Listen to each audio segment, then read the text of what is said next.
Air signs, tignan natin kung ano yung mensahe para sa iyo ngayong araw. Keep in mind po na ito ay general reading lamang. So, hindi lahat ay makaka-relate. So, be open-minded. Sa mga hindi pa po nakasubscribe dito sa ating channel, please subscribe na po kayo and pa-like na din po ng ating video. At sa mga nais pong mag-avail ng ating private readings, ng ating Evil Eye Amulet Necklace at ng ating Tears Bracelet, makikita nyo po yung link sa description box. Tarot Intentions by Aliana Reyes. Okay?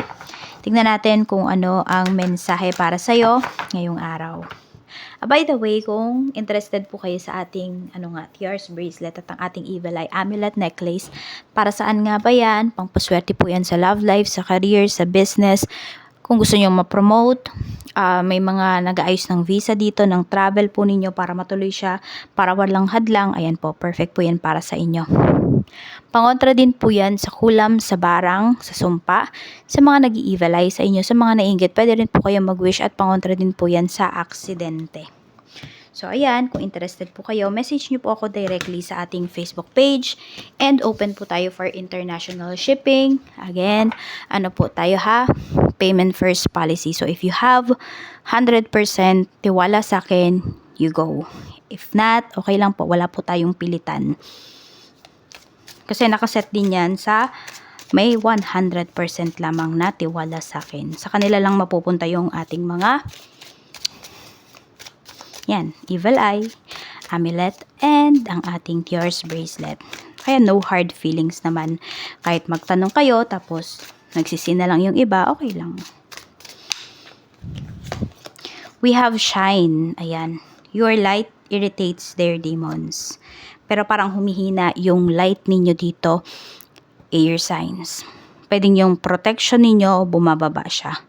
Medyo nagiging low frequency kayo ngayon. We have unbothered. Yan, nababothered kayo ng isang tao o ng isang bagay. Love on the brain. Dreaming, fantasizing, daydreaming, nostalgic. So, pwedeng may mga bumabalik dito ng mga alaala. Ayan po, kaya ayun. Parang meron dito nga ay nadidistract nga po kayo. Huwag kayong magpa-distract dito sa taong to.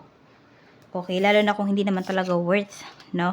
Hindi worth ng time, ng effort ninyo na isipin pa yung tao na to. Just let go.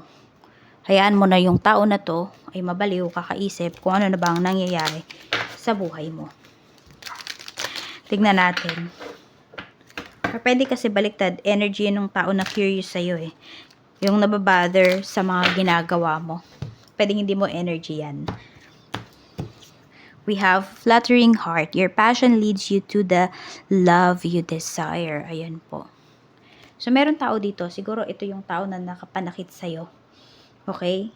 Air signs na ngayon ay nagpaparamdam po sa'yo. Mukhang hindi matahimik yung tao na yan. Nakikurious siya sa kung ano ba nangyari sa'yo.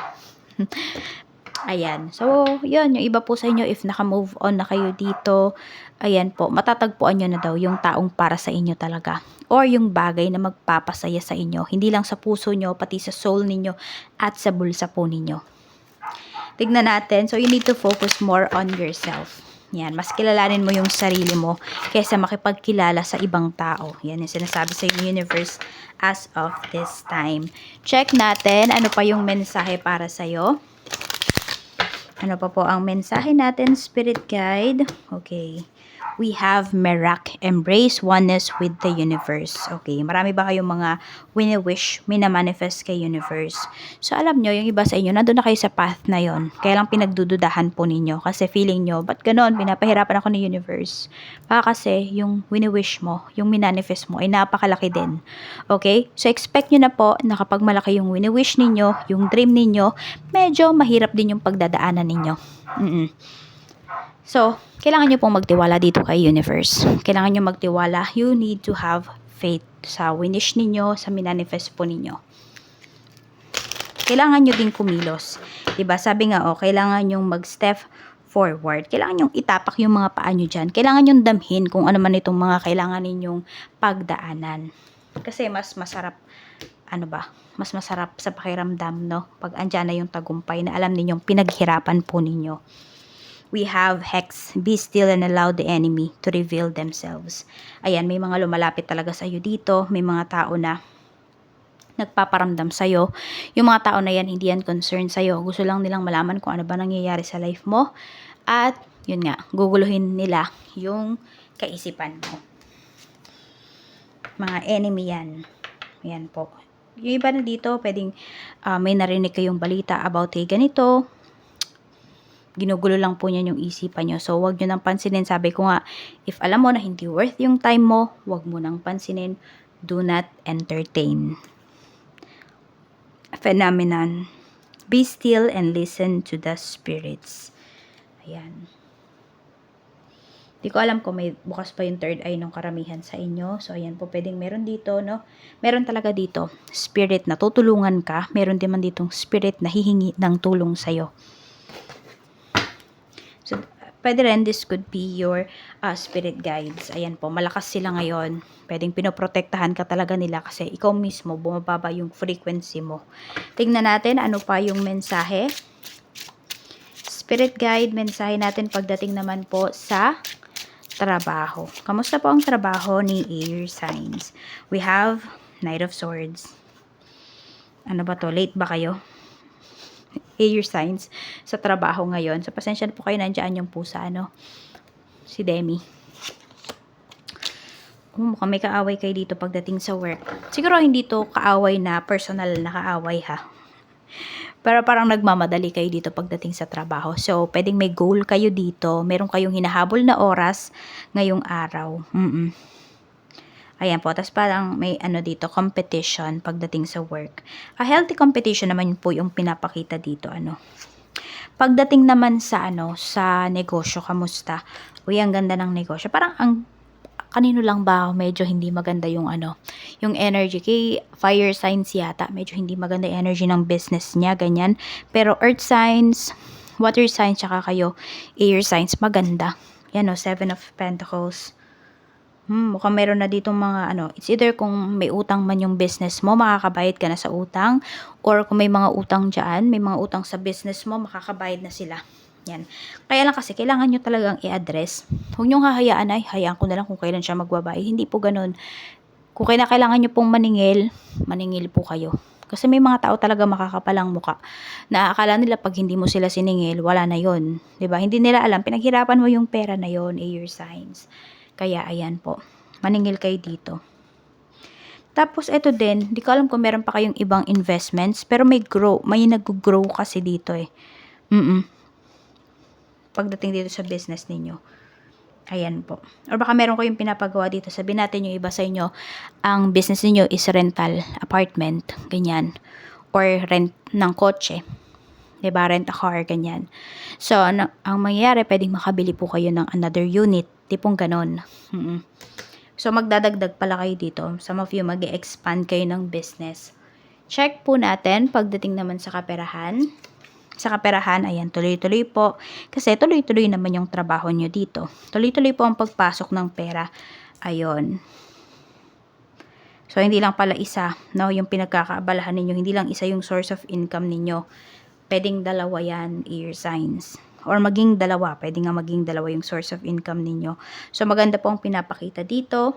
Kasi tuloy-tuloy po yung kita ninyo. Parehas dyan sa inyong mga pinagkakakitaan.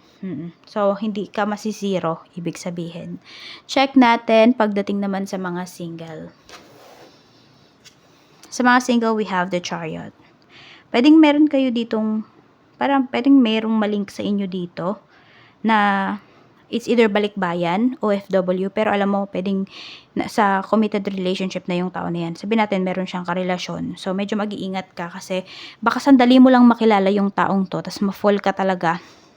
Tas di mo alam na meron pala siyang asawa or karelasyon. So, baka ang labas dito ay third party ka. Air signs. Kaya, mag-iingat.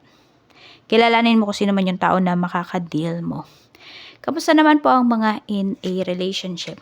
We have the Sun, and we have Two of Wands. Ayan. Maganda naman po ang energy ng ating mga in a relationship.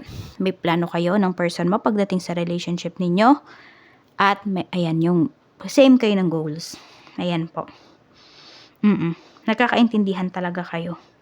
match yung energy po ninyo, yung frequency ninyo. Tsaka nakikita ko dito madami kayong plano. Yung iba nga sa inyo, may mga plano kayo dito na nangyayari na talaga siya or na-reach nyo na, ganyan. Tignan natin sa mga mag-asawa naman po. We have strength and we have 10 of cups. So, ang saya naman ng family.